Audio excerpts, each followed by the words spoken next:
Fourth chapter start करना है। Fourth chapter है सिलेबस में जो शुरू होता है। सो उसमें सबसे पहले तो इंट्रोडक्शन है। इंट्रोडक्शन के नोट्स मैं ऑलरेडी भेज चुकी हूँ, इसमें बहुत थोड़ी दी हुई है, ब्रीफ दी हुई है। Next are features of ASP.NET, जो हम करने लगे हैं next topic, features of ASP.NET। कोशिश करोगे खुद बताने की फीचर्स क्या हो सकते हैं ASP.NEट के। हमने इंट्रोडक्शन में बहुत सारी चीजें की हैं, रिकॉल करके कोशिश करो फीचर्स बताने की मेरे को। What can be the features of ASP.NET, फिर मैं डिस्कस करती हूँ आपके साथ।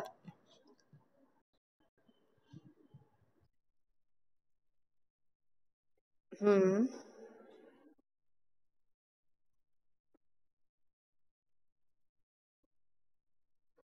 हाँ बिल्कुल। और हाँ, CSS के भी लग जाएंगे। बिल्कुल। और कोई any other student?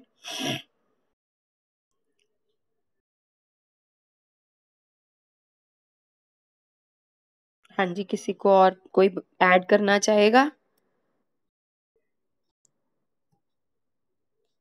Any other student? नहीं? हाँ जी, कोई और बच्चा कोई ऐड करना चाहेगा? हाँ बिल्कुल, वेरी गुड। राइट, चलो स्टार्ट करते हैं फिर। मैं आपके साथ डिस्कस करने लगी हूँ। इमेजेस तो मैं फिर बाद में आपको भेज दूंगी। फीचर्स ASP.NET के अगर हम डिस्कस करें तो सबसे first feature is object oriented. जो ASP.NET है, it is completely object oriented programming language. मतलब इसमें क्योंकि C# बेस्ड है, VB.NET बेस्ड है, वो सारे उसमें ऑब्जेक्ट ओरिएंटेड यूज होते हैं। C++ से जो चीज़ आप पढ़ते आ रहे हो, C++, जावा, वो सारे फीचर्स इसमें इनकॉर्पोरेट किए गए हैं। C++ जैसा सिंटेक्स है, वॉइड, डेटा टाइप्स, वेरिएबल्स, सारा कुछ उसी तरह, ऑब्जेक्ट्स, क्लासेस, सब कुछ बना सकते हैं हम, जैसे हम ऑब्जेक्ट ओरिएंटेड प्रोग्रामिंग में बनाते हैं। इसमें इवेंट ड्रिवन भी है, आपको शायद याद होगा हमने लाइन की थी, it is much more than event driven. Event driven के आगे है। सो इवेंट ड्रिवन तो है ही है। इवेंट ड्रिवन मतलब mouse click, mouse over, mouse roll, इस तरह के। कंट्रोल बेस्ड है। कंट्रोल बेस्ड का मतलब है कि हम हमारे कंट्रोल में है कि हमने क्या क्या करना है। हमें बहुत सारे कंपोनेंट्स अवेलेबल हैं, फॉर्म मॉडल अवेलेबल है, कंपोनेंट मॉडल अवेलेबल है। हम दोनों मॉडल्स यूज करके कंट्रोल्स लगा के एक एफिशिएंट वेबसाइट क्रिएट कर सकते हैं। और इसका सबसे इम्पोर्टेंट फीचर है कि ये ऑब्जेक्ट ओरिएंटेड होने के कारण, सुनाई दे रहा है सबको? राइट। ऑब्जेक्ट ओरिएंटेड होने के कारण इट अलाउज एनकैप्सुलेशन, रीयूजेबिलिटी। सो जो सारे फीचर्स किसी ऑब्जेक्ट ओरिएंटेड प्रोग्रामिंग लैंग्वेज में होते हैं, वो सारे फीचर्स इसमें हैं। दैट इज रीयूजेबिलिटी है। रीयूजेबिलिटी सबको पता होगा कि हम एक बार एक क्लास डिफाइन कर दें, एक मॉड्यूल डिफाइन कर दें, एक प्रोग्राम डिफाइन कर दें, एक कोड डिफाइन कर दें, हम उसको कहीं पर भी दोबारा रीयूज कर सकते हैं। वो कंपाइल्ड कोड होता है, ये हमने इंट्रोडक्शन में भी किया था। इनकैप्सुलेशन का मतलब है कि हम डेटा और मेथड्स इनकैप्सुलेट कर सकते हैं, ग्रुप कर सकते हैं, इकट्ठा कर सकते हैं, बाइंड कर सकते हैं। अगर हम रीयूसेबल करेंगे तो हमें ज़्यादा कोड बार बार लिखना नहीं पड़ेगा। जो लार्जर एप्लीकेशंस हैं उनको ईजी हो जाएगा कोड को रीयूज करके अपने बनाने में। नेक्स्ट सेकंड जो बहुत इंपॉर्टेंट फीचर था, एकता ने थोड़ी सी उसकी बात की, कि इंटेग्रेटेड डेवलपमेंट एनवायरनमेंट है। इंटेग्रेटेड डेवलपमेंट एनवायरनमेंट मतलब ग्राफिकली हमारे पास सारा इंटेग्रेट होके एक एनवायरनमेंट पूरा हमें किट के तौर पे मिला हुआ है, एक पैकेज के तौर पे मिला हुआ है, इंटेग्रेट किया हुआ है, इकट्ठा सारा ग्रुप किया हुआ है। कल भी बताया था इंट्रोडक्शन में, VB.NET, C#, जे स्क्रिप्ट, जे हैश, हम सारा कुछ, सब कुछ यूज कर सकते हैं। वो सारा कुछ कंबाइन करके एक इंटेग्रेटेड एनवायरनमेंट के तौर पे अवेलेबल है, जिसको हम ग्राफिकल की फॉर्म में, ग्राफिकल टूल्स, कंपोनेंट्स वगैरह यूज कर सकते हैं। इसको कहते हैं WYSIWYG, what you see is what you get. आप जो देखोगे, जैसा देखोगे वैसा आपको आउटपुट मिल जाएगा। Is it clear? So graphical word ने यूज किया तो हमने कह दिया integrated development environment, which means what you see is what you get. So हमें ज्यादा कोड याद करने की जरूरत नहीं पड़ती। लैंग्वेज इंडिपेंडेंट है। हमने कल डॉट नेट फ्रेमवर्क के कंपोनेंट्स किए थे कंपोनेंट फॉर्म मॉडल में, तो हमने बोला था कि उस कंपोनेंट्स में माइक जो क्लास लाइब्रेरीज हैं या फिर हमारे पास इंटरप्रेटर्स हैं, कंपाइलर्स हैं, वो अलाउ करते हैं कि हम किसी भी लैंग्वेज में काम कर सकते हैं। और लैंग्वेज का जो फॉर्मेट है वो ऑटोमेटिकली अडॉप्ट हो जाता है, ऑटोमेटिकली उसके जो प्रॉब्लम्स है रिजॉल्व हो जाते हैं। सो हम इसमें VB.NET करें, C# करें, J# करें, कुछ भी यूज़ करें, कोई भी कंपाइल करने में प्रॉब्लम नहीं आती है, क्योंकि हमारे पास इन बिल्ट .NET के फ्रेमवर्क अवेलेबल है। जैसे माइक्रोसॉफ्ट का इंटरप्रेटर अवेलेबल है या CLI अवेलेबल है, कॉमन लैंग्वेज इंटरप्रेटर अवेलेबल है, रनेबल क्लासेस अवेलेबल हैं, उनके थ्रू कर सकते हैं। नेक्स्ट बहुत इंपॉर्टेंट फीचर है कि इसमें हम वैलिडेशंस लगा सकते हैं बहुत इजीली। वैलिडेशंस का मतलब है कि यूजर जो डेटा एंटर करता है वो चेक हो जाता है कि वो डेटा करेक्टली एंटर कर रहा है या नहीं। आप जैसे ईमेल है, सबने लगाया होगा, जब आपने प्रोजेक्ट बनाया होगा तो आप इस बात से बहुत ज़्यादा फेमिलियर होगे कि ईमेल है, जैसे ईमेल में आप लगा सकते हो एट द रेट वैलिडेशन लगा सकते हो कि अगर किसी ने एट द रेट नहीं एंटर किया इसका मतलब वो वैलिड ईमेल आईडी नहीं है। अब महक ने डिस्कस किया था हाई परफॉर्मेंस है इसकी, वेरी राइट कि इसकी हाई परफॉर्मेंस है, बहुत ज़्यादा परफॉर्मेंस वाला है ASP.NET। इसमें हम टूल्स कंपोनेंट्स जो हमें चाहिए वो यूज़ कर सकते हैं। Already compiled components, already compiled classes available हैं। जस्ट इन टाइम कंपाइलर है जो किसी भी चीज़ को कंपाइल कर देता है। सो उसके अकॉर्डिंगली एक हाई परफॉर्मेंस का एप्लीकेशन हम बना सकते हैं। सिक्योर है, सिक्योरिटी लगा सकते हो, पासवर्ड्स दे सकते हो, जनरल इसका फीचर है। सो आप फीचर्स ऑफ ASP.NET कर सकते हो। ऑब्जेक्ट ओरिएंटेड है, इंटेग्रेटेड डेवलपमेंट एनवायरनमेंट है, लैंग्वेज इंडिपेंडेंट है, वैलिडेशन, हाई परफॉर्मेंस, सिक्योर, ये सारे आपकी बुक में लिखे हुए हैं। सो आप जब बुक लोगे चैप्टर नंबर 4 पेज नंबर 4.3, 4.2, 4.3 में दिए हुए हैं, टॉपिक नंबर 4.1.1। अदरवाइज अभी कहोगे तो अभी मैं आपको फोटो बाद में सेंड कर दूंगी। बुक्स कितने स्टूडेंट्स ने ले ली है? ली अभी कि नहीं ली? बुक ली नहीं किसी ने अभी? बुक ली है बेटे किसी ने? ठीक है, चल समझ आ गए फीचर्स? राइट। नेक्स्ट हम करने लगे हैं setting up the development environment, जो मैंने उस नोट्स में से आपको कहा था कि हम बुक में से ही करेंगे। एनवायरनमेंट कैसे सेटअप करना है ASP.NET का। अब ASP.NEट हमने किया था, इसमें क्लास लाइब्रेरीज हैं, इसमें टूल्स हैं, कंपोनेंट्स हैं, CLR है, common language run time environment है, बहुत सारे कंपोनेंट्स हैं जो कि .NET फ्रेमवर्क का पार्ट है। सो उसके अकॉर्डिंगली हमारे पास जो .NET फ्रेमवर्क है वो दो फॉर्म्स में अवेलेबल होता है। One is called software development kit, SDK जिसको कहते हैं, and second is called IDE, integrated development environment. जो SDK है, सॉफ्टवेयर डेवलपमेंट किट है, उसमें जब हम उस सॉफ्टवेयर डेवलपमेंट किट को इंस्टॉल करते हैं, सिर्फ सॉफ्टवेयर डेवलपमेंट किट को इंस्टॉल करते हैं, इंटरनेट से मिल जाती है फ्रीली। अगर हम उसको इंस्टॉल करते हैं तो हमें अपना टेक्स्ट एडिटर, अपना नोटपैड यूज करना पड़ता है, लाइक HTML की तरह नोटपैड में सारा कुछ लिखना पड़ता है। इसका मतलब अगर हमें नोटपैड में लिखना पड़ेगा तो हमें तो ग्राफिकल कुछ नहीं मिला। सो जो SDK ऑप्शन है, SDK का मेथड है, वो एफिशिएंट नहीं होता, जिसकी बजाय हम कौन सा मेथड यूज करते हैं, इंटेग्रेटेड डेवलपमेंट एनवायरनमेंट, जो कि जिसमें कि हमें Microsoft Visual studio .NET install करना पड़ता है। सो अब ये सब्जेक्ट करने के लिए अगर किसी ने प्रैक्टिस करनी होगी घर, तो माइक्रोसॉफ्ट विजुअल स्टूडियो .NET की CD चाहिए, माइक्रोसॉफ्ट विजुअल स्टूडियो .NET हमें चाहिए होगा ASP.NET को चलाने के लिए। उसमें हमें एक इंटेग्रेटेड सारा एनवायरनमेंट मिलेगा जिसमें VB.NET, C हैश सब लैंग्वेजेस हम यूज़ कर सकेंगे और पूरा ग्राफिकल इंटरफेस होगा। टूल्स, कंपोनेंट्स सारे अवेलेबल होंगे जिनको हम पिक एंड ड्रॉप भी कर सकते हैं, कोडिंग भी कर सकते हैं, डिज़ाइनिंग भी कर सकते हैं, डेटाबेस भी लगा सकते हैं। मतलब हम एक कंप्लीट वेबसाइट बना सकते हैं with the help of Visual Studio dot net. So अगर हमें डेवलपमेंट एनवायरनमेंट सेटअप करना है ऑन द सिस्टम तो SDK के थ्रू या IDE के through, but SDK method is not efficient because we have to write the code, we have to write the program. Graphical interface is not available in that case.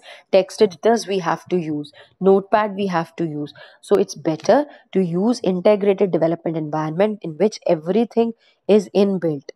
We can use HTML components, we can create and delete tools, we can create and manage databases, we can easily debug, error handling is easy. So हम एक integrated development environment के साथ काम करेंगे। सो अगर हमारी machine को ready होना है तो उसके लिए हमारी मशीन में क्या होना चाहिए? एक तो integrated development environment that is known as Microsoft Visual Studio dot net. Second thing we require is for running a website, web browser चाहिए। वेब ब्राउजर कोई भी हो सकता है, Google Chrome, Internet Explorer, Firefox, Opera, कोई भी web application को run करने के लिए। प्लस डेटाबेस मैनेजमेंट का सॉफ्टवेयर चाहिए, लाइक सीक्वल ले रहे हो, सीक्वल सर्वर ले रहे हो, माइक्रोसॉफ्ट एक्सेस ले रहे हो, डेटाबेस का एक सॉफ्टवेयर चाहिए सो दैट डेटाबेस को भी आप हैंडल करना चाहो तो डेटाबेस हैंडल हो सकता है उसके साथ। दो चीज़ें कहने का मतलब कि तीन चीज़ें रादर हो गई, Microsoft Visual Studio dot net, data DBMS का सॉफ्टवेयर, तीसरा वेब ब्राउज़र। ये तीन चीज़ें अगर अवेलेबल है तो हम अपनी वेब एप्लीकेशन चला भी सकते हैं और बना भी सकते हैं। एक और चौथी चीज़ जो चाहिए, अगर आप चला रहे हो तो क्योंकि ये सर्वर साइड स्क्रिप्टिंग है तो इसके लिए एक वेब सर्वर भी चाहिए। वेब सर्वर आप अपनी, क्योंकि आप बना रहे हो तो उसी वक्त आप चेक करके भी देखोगे, तो आप वेब सर्वर अपनी मशीन पे भी बना सकते हो, डेवलपमेंट मशीन जिसको कहते हैं, जिस पे डेवलप कर रहे हो, या वेब सर्वर नेटवर्किंग पे भी दूसरी मशीन पे ले सकते हो। वेब सर्वर इस केस में IIS होता है। IIS एक सॉफ्टवेयर है, इंटरनेट इंफॉर्मेशन सर्वर, विंडोज में इनबिल्ट आता है। IIS ऑप्शन को हम ऐड रिमूव प्रोग्राम्स में जाके, कंपोनेंट्स में जाके सिलेक्ट करके इंस्टॉल कर सकते हैं, एनेबल कर सकते हैं। सो चार चीज़ें कहेंगे बेसिकली चाहिए, web browser, web server, Microsoft Visual Studio dot net, and fourth database software, DBMS software. So चार चीज़ें, तीन चीज़ें नहीं लिखनी, चार चीज़ें लिखनी है। वन इज़ वेब ब्राउज़र चलाने के लिए, वेब सर्वर प्रोसेसिंग करने के लिए, Microsoft Visual Studio dot net front end interface तैयार करने के लिए, DBMS का सॉफ्टवेयर कोई भी SQL हो सकता है, SQL सर्वर हो सकता है, साइबेस हो सकता है, इन्फोबिक्स हो सकता है, कोई भी फॉर डेटाबेस हैंडलिंग के लिए। Is it clear? सो दो चीज़ें हमने कर ली, तीन चीज़ें कर ली अब तक। What is ASP.NET, introduction ASP.NET जिसमें व्हाट इज़ आ गया, मॉडल्स आ गए, दो मॉडल्स, .NET फ्रेमवर्क आ गया, और ASP.NET का एप्लीकेशन लाइफ साइकिल आ गया, पेज साइकिल आ गया। और पेपर में एक बार page cycle, ASP.NET page cycle का क्वेश्चन भी आया हुआ है जो मैंने कल करवाया था।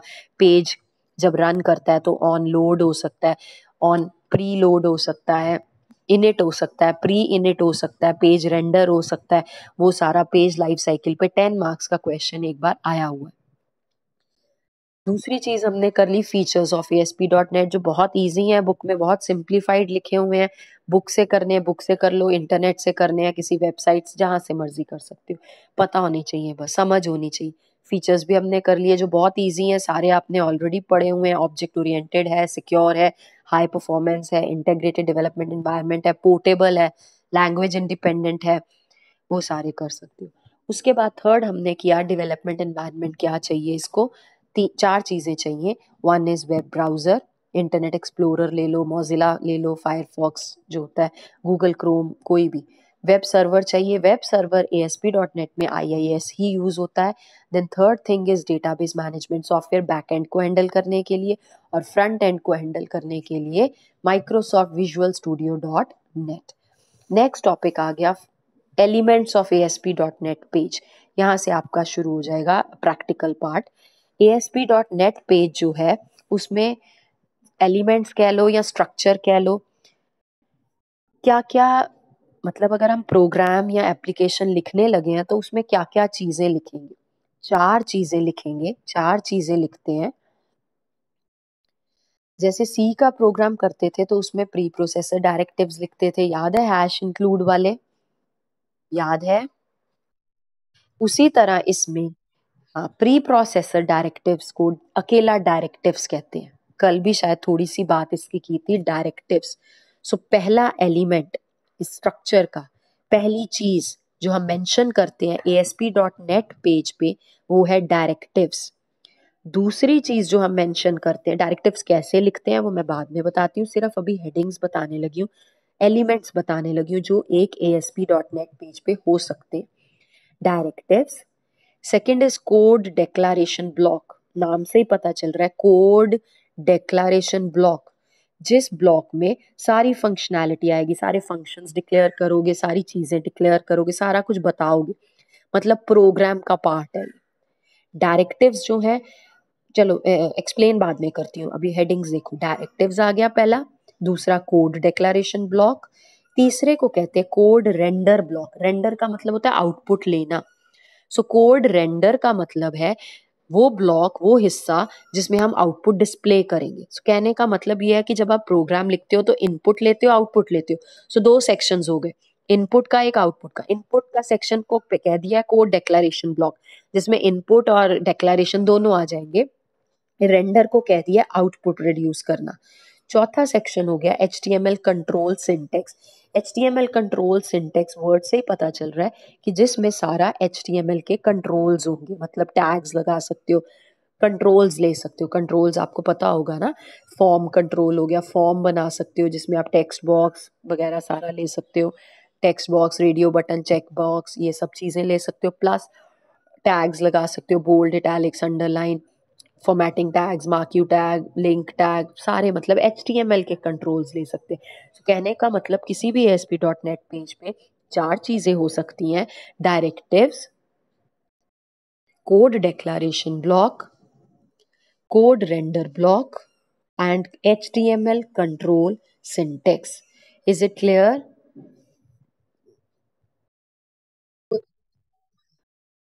यानी हो रही, नहीं मैंने स्क्रीन बेटे प्रेजेंट की ही नहीं है, मैंने कहा कि आपको, हाँ आपको उसी तरह सिंपल बता रही हूँ ना, जब डायग्राम वगैरह कोई होगा, आज थ्योरी करा रही हूँ, डायग्राम होगा तो कल प्रेजेंट कर दूंगी। ठीक है। अच्छा अब आप कोई रिपीट करो, कोई स्टूडेंट, एलिमेंट्स कौन से हैं ASP.NET पेज के, मीनिंग नहीं मैंने समझाए अभी, तो दोबारा समझाती हूँ। एलिमेंट्स कौन से हैं? हाँ, वेरी गुड। हाँ कोई और स्टूडेंट बोले अब। Third block code render block, very good. Fourth control, control syntax, right, very control. So चार डायरेक्टिव्स हो गए, चार सॉरी एलिमेंट्स हो गए। पहला आ गया डायरेक्टिव्स। डायरेक्टिव्स का मतलब है डायरेक्ट करना। डायरेक्ट का हिंदी मीनिंग होता है किसी को इंस्ट्रक्शन देना, किसी को रास्ता दिखाना, डायरेक्शन से वर्ड बना है डायरेक्टिव। सो डायरेक्टिव्स क्या है? इंस्ट्रक्शंस है जो हम पेज के बारे में ब्राउजर को देते हैं, जो हम ये बताने के लिए देते हैं कि क्या सेटिंग्स रखने वाले हैं हम, या लैंग्वेज कौन सी यूज करने वाले हैं। डायरेक्ट करना ब्राउजर को, मतलब इसमें हमारे वेब पेज का कंटेंट नहीं होगा, वेब पेज की सेटिंग्स के बारे में डिस्क्रिप्शन होगी। लाइक हम ऑप्शनल कोई सेटिंग्स कर सकते हैं, कोई कंट्रोल्स कौन से लेने हैं उनको रजिस्टर करवा सकते हैं, लैंग्वेज कौन सी हम लेने वाले हैं, यूज करने वाले हैं अपने पेज में, वो बता सकते हैं। किस तरह हमने वेब फॉर्म को लेना है वो बता सकते हैं, किस तरह प्रोसेसिंग होनी है, मतलब जिस तरह कहते हैं कमेंट्स होते हैं वैसे डायरेक्टिव्स हैं जो सिर्फ ब्राउजर को बताते हैं। फॉर एग्जाम्पल अगर मुझे कोई डायरेक्टिव लिखना है तो सबको टैग लिखना आता है, एंगल ब्रैकेट्स में लेस देन और ग्रेटर देन के साइन के बीच में टैग लिखते थे। अब बस डायरेक्टिव लिखने के लिए लेस देन और ग्रेटर देन में ही लिखेंगे, सारा काम लेस देन और ग्रेटर देन में ही होगा, चाहे वो डायरेक्टिव लिख रहे हैं, चाहे वो कोड डेक्लेरेशन ब्लॉक लिख रहे हैं, चाहे वो कोड रेंडर ब्लॉक लिखेंगे, चाहे HTML कंट्रोल सिंटेक्स लिखेंगे। ये याद रखना है एंगल ब्रैकेट्स में ही सारा काम होता है, बिकॉज बेस सबकी HTML ही है। सिंटेक्स का थोड़ा सा फर्क आएगा, एंगल ब्रैकेट्स के अंदर परसेंटेज लगानी है, परसेंटेज से शुरू करना है, परसेंटेज से एंगल ब्रैकेट्स में खत्म करना है। कल मैं आपको विद डायग्राम पूरा दिखाऊंगी, आज सिर्फ थ्योरी बता रही हूँ। परसेंटेज और परसेंटेज के बीच में परसेंटेज स्टार्ट इंडिकेट करेगा, परसेंटेज लास्ट में लगेगा, वो एंड इंडिकेट करेगा। फिर एट द रेट साइन लगाना है, परसेंटेज एट द रेट, सबसे पहले लेस देन, फिर परसेंटेज, फिर एट द रेट, 3 सिंबल्स आएंगे, less than, percentage, at the rate. Then directive का नाम आएगा जो भी हम लेने वाले हैं, लाइक पेज लैंग्वेज लेनी है तो पेज लैंग्वेज आ जाएगा, कोई कंट्रोल लेना है तो कंट्रोल का नाम आ जाएगा, टाइप लेनी है किसी की तो टाइप आ जाएगी, जो डायरेक्टिव्स हम लेना चाहते हैं वो आ जाएंगे।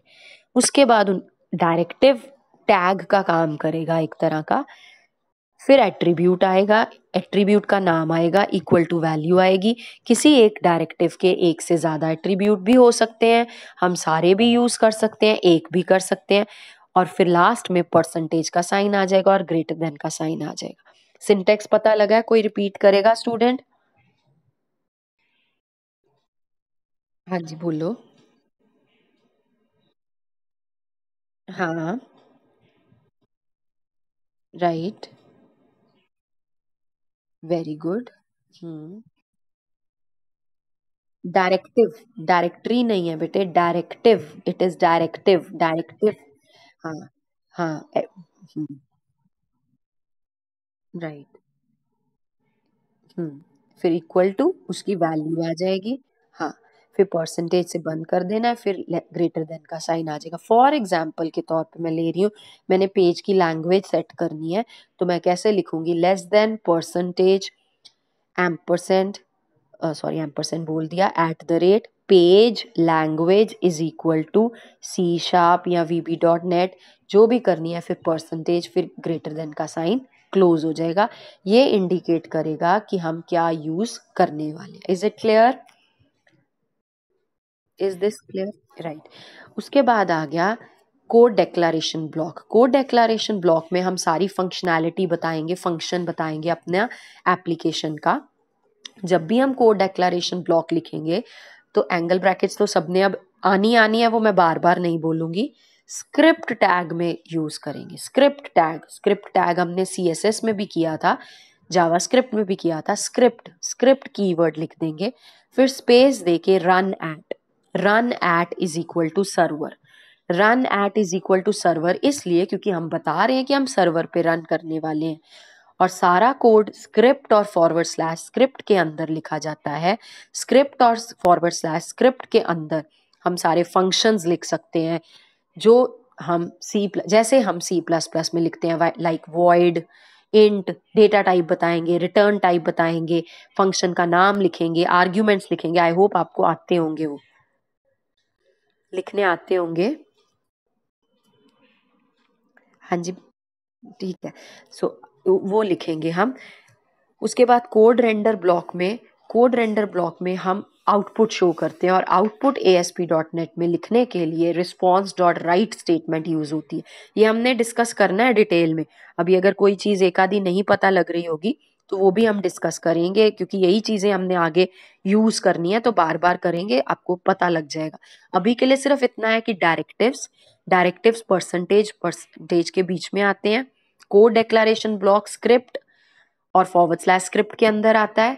कोड रेंडर में रिस्पॉन्स डॉट राइट लिखा जाता है, और कंट्रोल सिंटेक्स में, HTML कंट्रोल सिस्टम सिंटेक्स में सारा HTML के एलिमेंट्स आते हैं। HTML सारी यूज होती है, बस एक फर्क है, आप HTML सारी कर चुके हो, हम HTML टैग लगाते थे तो उसके साथ कोई एट्रीब्यूट नहीं देते थे। अब बस क्या करना है, HTML टैग जब लगाएंगे मैं कोशिश करती हूँ अगर आपको स्क्रीन प्रेजेंट हो जाए, बोर्ड पे लिख के दिखाने की कोशिश नहीं, अभी मेरे पास, मैंने अनइंस्टॉल कर दिया, कल लिख के दिखा दूंगी। अगर हम लिखते थे अकेला HTML वर्ड लिखते थे, अब क्या लिख देना है, HTML run at equal to server word लिख देना है, क्योंकि अब सारी स्क्रिप्टिंग जो है सर्वर पे रन होनी है। सो ये फर्क है नॉर्मल HTML से, और HTML को अगर आप ASP.NET में लिखते हो तो लिख देना HTML run at is equal to server. Run at keyword है, इकट्ठा वर्ड है, इक्वल टू सर्वर, सर्वर पे रन करने के लिए। So these are the 4 elements of ASP.NET page. I hope समझ आ गए होंगे, कल प्रैक्टिकली विद डायग्राम करेंगे। क्लियर है? तो मैं ये भेज देती हूँ आपको पेजेस, बुक्स जिनके पास नहीं है वो इमेजेस में सेंड अभी कर देती हूँ। 4 चीजें हो गई। इंट्रोडक्शन टू ASP.NET, वो दोबारा से पढ़ो, अच्छे से पढ़ो, क्योंकि बेस क्लियर होगी इसकी। ये बेस है, ये टॉपिक सिलेबस में एज सच नहीं लिखे हुए हैं, पर ये इंट्रोडक्शन का ही पार्ट है ASP.NET की।